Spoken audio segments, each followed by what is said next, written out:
papaano nga ba mag-rehistro ng ating SIM card? Ilalagay ko yung link ng Globe kung saan tayo magre-register sa aking description box. Bago ang lahat, mag-prepare po muna tayo ng isang pirasong valid ID na ating gagamitin sa pagpaparehistro. Yan guys, pakibasa na lang. Nakalagay po dyan yung mga pwede nating gamitin na ID mamaya. Unang-una po nating gagawin ay ilagay ang telephone number na ating ipapa-register. And guys, tayo ay nagpapa-register ngayon sa Globe Telecom.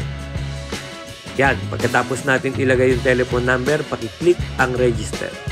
Pagkatapos po, i-check po natin ang ating messages at magte-text po sa atin ang Globe Telecom. Siya po ay magpapadala ng PIN na gagamitin po natin dito. Within 5 minutes, dapat na ilagay na natin ang PIN. Yan guys, para hindi kayo malito, kopyahin nyo lang po yung PIN na isinend sa ating messenger. Pagkatapos po niyan, hihingin na po sa atin ang ating mga personal information. So, ang ating pangalan, ang ating middle name, ang ating last name. Kaya, tama po yung ilalagay natin, maging ang ating birthday. Kaya, make sure lang po na tama yan, ha.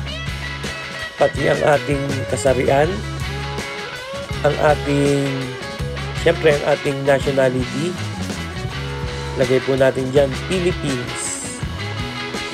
Select po natin ang Philippines. Yan. Tapos, ang ilalagay po natin ay owner.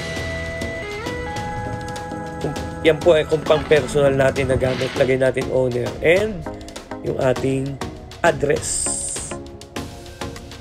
Lagay lang po natin yung number ng ating bahay at yung street, kung saan street po tayo.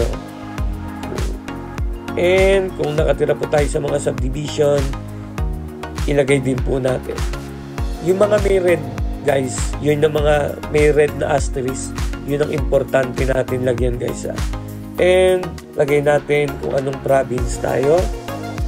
Yan. Mag-select na lang tayo dyan, guys. Importante na mag-select tayo, ha. Yan. Huwag natin i-type mag-select tayo. And dapat alam natin yung ating zip code. And click next. So, ito na yung last stage. Mag-upload na tayo ng ating photo ng ID tsaka ng ating photo. Pero bago yan, lagay natin yung number ng ID na ating gagamitin. Ang ginamit ko ay ang aking driver's license. So, tignan natin yung ID natin at nandoon yung number ng ID na ating ilalagay dyan. Ang susunod natin gagawin, guys, ay mag-upload tayo ng photo ng ating ID. Ang ginawa ko, guys, pinicturean ko na yung ID ko bago ako magpa-register. Ni-ready ko na siya. Ayan, na-upload ko na ang picture ng aking ID. At syempre, ang exciting part, i-upload na natin ang ating photo. Pero ako, ang ginawa ko dito, guys, nag-selfie ako. Yan. Okay lang mag-selfie. And upload. So, ayan na, guys. Upload ko na and click po natin yung next.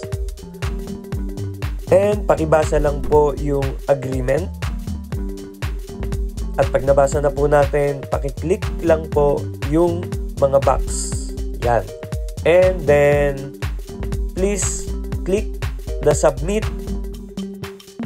At ayan na po. Registration complete. Ayan, mas mainam po i-screenshot po natin para meron po tayong proof na tayo ay nakapag-pa-register na. At babalik ulit tayo sa ating messenger, sa ating message po.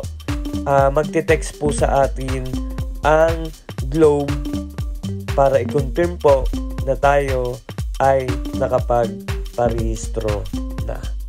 Ayan guys, congratulations at nairehistro mo na ang iyong SIM card.